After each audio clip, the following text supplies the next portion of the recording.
Yo guys, welcome back to another video. Today we have another manga review episode. We got manga review number 3. In this episode, we're going to be checking out volumes 8 and 9 of Demon Slayer. So let's get right into it. Now before we do get started, as you can see in the background, I changed up my pop figure setup. Oh, the camera keeps moving. Let me try and fix that real quick. So yeah, I changed up the setup. I was running out of space, and I saw a lot of beginner's guides on YouTube about pop figure collecting. And one thing I noticed, I actually saw it in one of Pop Collector for Fun's videos. He was talking about how a great way to display your pops if you're trying to conserve space, if you don't have enough space for a lot, is to display them sideways. So that's what I did. So on that bottom shelf there, I had that whole shelf filled up before displaying them normally. But when I put them all sideways, I am now able to display 1, 2, 3, 4, 5, 6, like 7 or 8 more pops up there than I would if I wasn't displaying them sideways. And I like it sideways because the box art is pretty vibrant and you can still see the character on the side because it's got like the glam on it. So I think it's pretty cool. Definitely I'll be able to get more pops now, or at least more often, because I don't have to worry about space for a little bit. I mean, I'm gonna have to worry about it at some point, but for now it's a little bit better. So I can definitely get some more pops without having to worry about it as much just for now. So yeah, also, this is probably going to be the last manga review episode I do for probably until this coming weekend, which I guess doesn't really matter anyway. I probably actually won't do it this weekend. I actually don't know. I've got 3 volumes. These are all the volumes I have up to volume 9 in my possession. I ordered the next 3 volumes, but those won't be in the mail. I don't even know when they're going to be in the mail, probably within the next week. But yeah, so plus I have to read them still, so it might be another the week after this coming week. Because yeah, this is Sunday night when I'm recording this, so tomorrow is Monday, so probably the weekend, like next Sunday, or no, the Sunday or Saturday after next, I might do it, or I might do it in the middle of the week after this coming week. I don't know.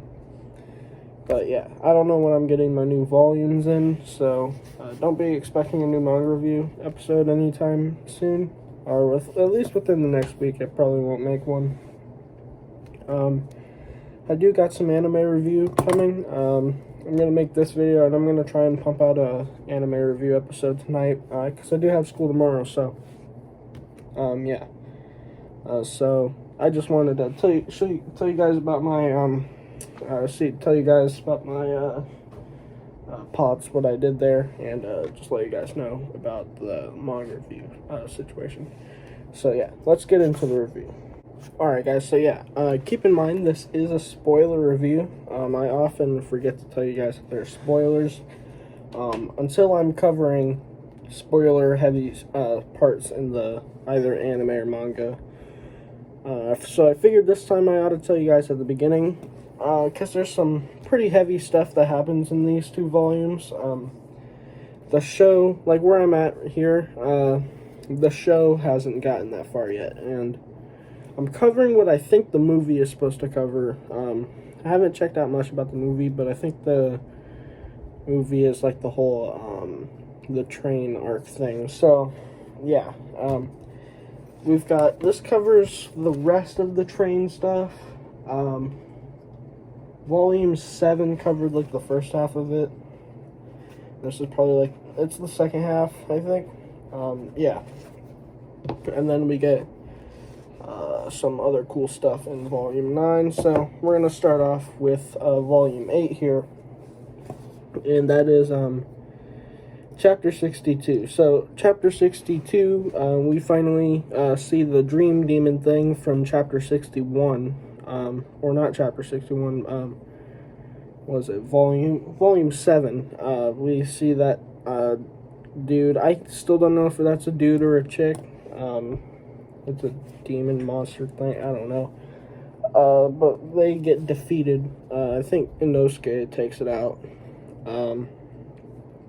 And then we get, so that was one of the 12 Kizuki, and then another member of the 12 Kizuki just shows up, and that is Akaza. Now, Akaza fights Rengoku, and that's a pretty cool fight. Can't wait to watch the movie.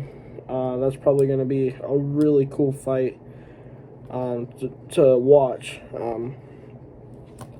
So yeah. That'll definitely be pretty cool to watch. Chapter 64, I guess it's just more fighting, because I didn't write anything down for that chapter, but Chapter 65, now this is like spoiler stuff right here, so if you're not this far, don't watch ahead.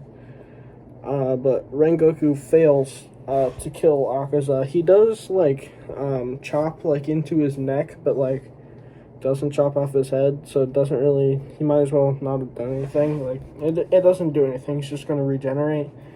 And then Akaza, like, straight up punches him, like, through the torso, and that ends up killing him, not immediately. So yeah, Tanjiro, like, as Akaza is, like, running away injured, Tanjiro, like, throws a sword at him and, like, it stabs him.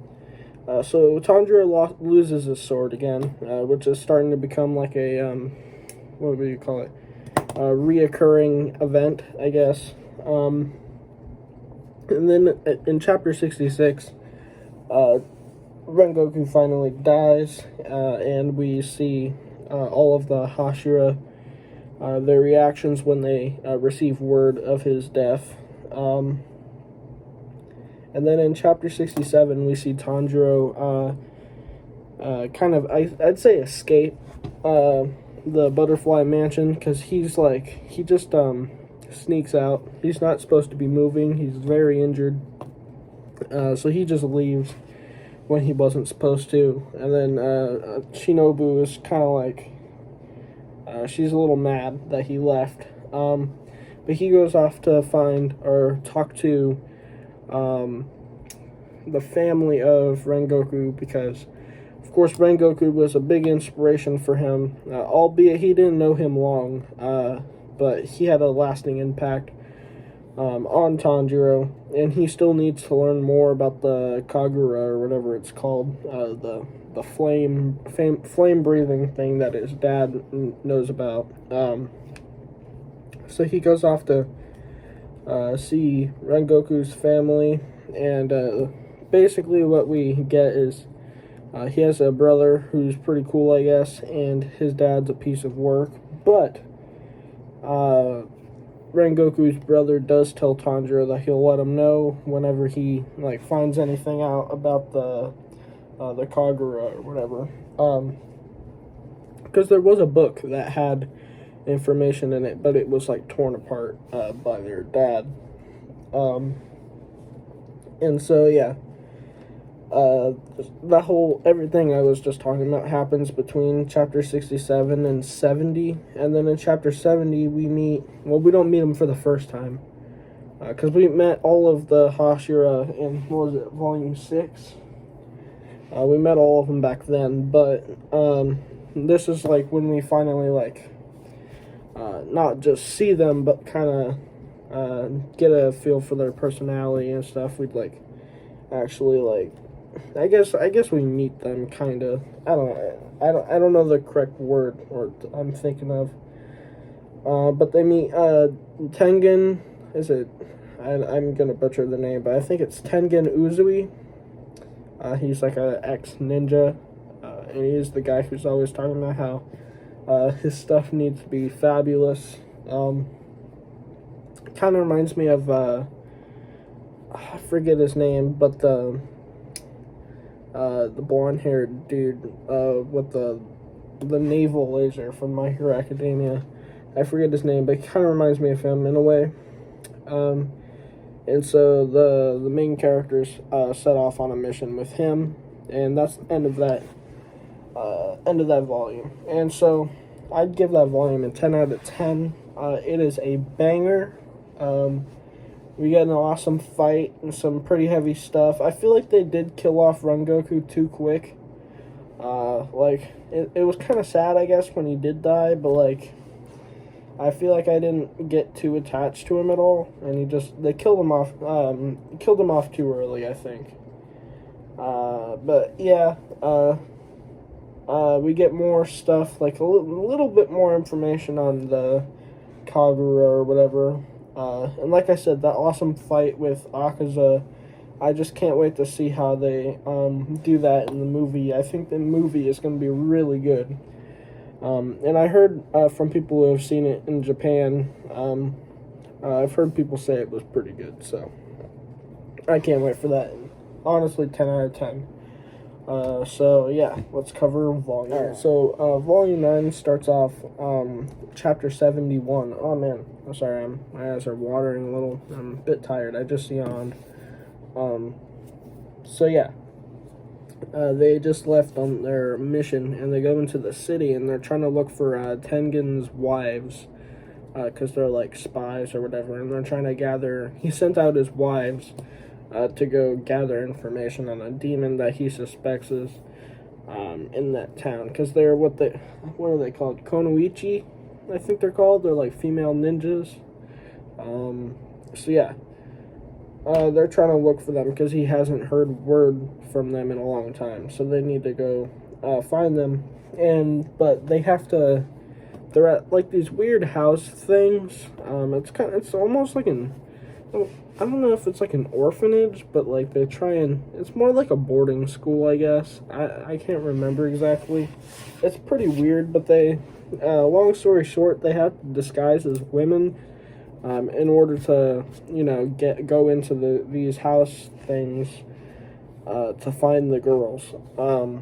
So yeah, they do that. And in chapter 73, Inosuke, he finds one of the demons inside the house, and he's trying to go after it, and he ends up like tearing the place up looking for it. And Zenitsu also, he has an encounter with like the main demon in this arc. She's one of the 12 Kizuki, I think. Because we do later on see her. Oh, hold on, camera messed up. We do later on see her interact with Muzan. So yeah, Tanjiro.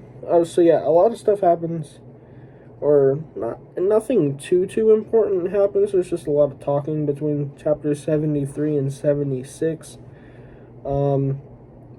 Yeah. So Tanjiro. I'm trying to think what happened. Tanjiro ends up getting into a fight with the main demon chick. Her name is Daki. So yeah, he's fighting her. She's pretty powerful. And meanwhile, we see Tengen. I think it's Tengen. We see him rescue one of his wives. And we also see Tanjiro attempt to use the Kagura again. But it's a lot more difficult to pull off than water breathing, just because it takes up so much more energy. And so I think he misses or barely does anything, and so he's out of energy right now. I wouldn't say he's on the verge of defeat, but he's struggling at the moment. Oh yeah, and Zenitsu, I forgot to mention, he was kidnapped or something by Daki, because Daki has her main body, and then she can she has a piece of her somewhere else that's connected to her, that's also fighting Inosuke at the same time. And so yeah, Inosuke is facing off against Sorry for the weird cut there, guys. I got interrupted by my brother. But yeah, Inosuke is fighting off against like this weird piece of Daki. I think he's fighting alongside one or two of Tengen's wives. And then, so Tengen, he had like rescued one of his wives. There's 3 of them. So 2 of them are with Inosuke fighting, and then the other one was in like pretty bad condition. And that's when Tengen showed up, but then he ends up leaving her for a minute to go help Tanjiro. So he shows up at the very end and is like, when I think Tanjiro is kind of on the verge of defeat at this point, and he shows up, and he's probably gonna try and finish the job. And that's where the volume ends. So yeah, I'd give it a 9 out of 10. It wasn't, it was definitely very interesting, and I really enjoyed it. But I feel like Volume 8 just had more to it, I guess. I did really like this volume. It's probably one of the best volumes. It might be like second best volume or so. Probably the best volume so far being Volume 8. They're both very good. But yeah, give it a 9 out of 10. Of course, I would recommend it, the series as a whole, to anybody. I've talked about Demon Slayer so many times on this channel in the last how long. All I can say is that it's very good, and you should check it out. And these volumes, if you've read, volumes 7 up to volume 7, don't fall off of this manga series. You got to keep reading. It gets very good. So yeah. Also, I was going to let you guys know, I totally forgot about this. Earlier this weekend, or earlier in the weekend, I think it was like Saturday morning-ish, I tried experimenting with a screen recorder on my computer, trying to maybe do some gaming content, or like some like reaction type stuff, or like some tier lists. And it ended up not working very well. The capture thing, the screen record, wasn't able to keep up with the FPS on the game that I was playing, and I scrapped that video that I was working on, and it wasn't until when I was done working on my second idea, I was going to do like an anime tier list video, that I realized it like leaves a huge watermark on the video. And yeah, I was like, and not only that, but it wouldn't let me, I guess it was a trial version. I don't really want to spend money on any like editing software and stuff, so it didn't let me record like a 15-minute video, which is pretty standard, and it left a huge watermark, so I just completely scrapped that idea. But I'm actively searching for a good other editing software, but also like a screen recorder, so we can maybe do some other types of content on the channel. But yeah, I have another episode of anime review coming out here very soon. I've got to work on it right after this. So yeah, anyways guys, I'll see you guys in the next one, and next manga review will probably be, like I said, in 2 weeks or so. But yeah, I'm definitely going to make some more anime review, and like I said, I'll continue to work on trying to find out about some other content for the channel. But yeah, anyways, I'll see you in the next one. Peace.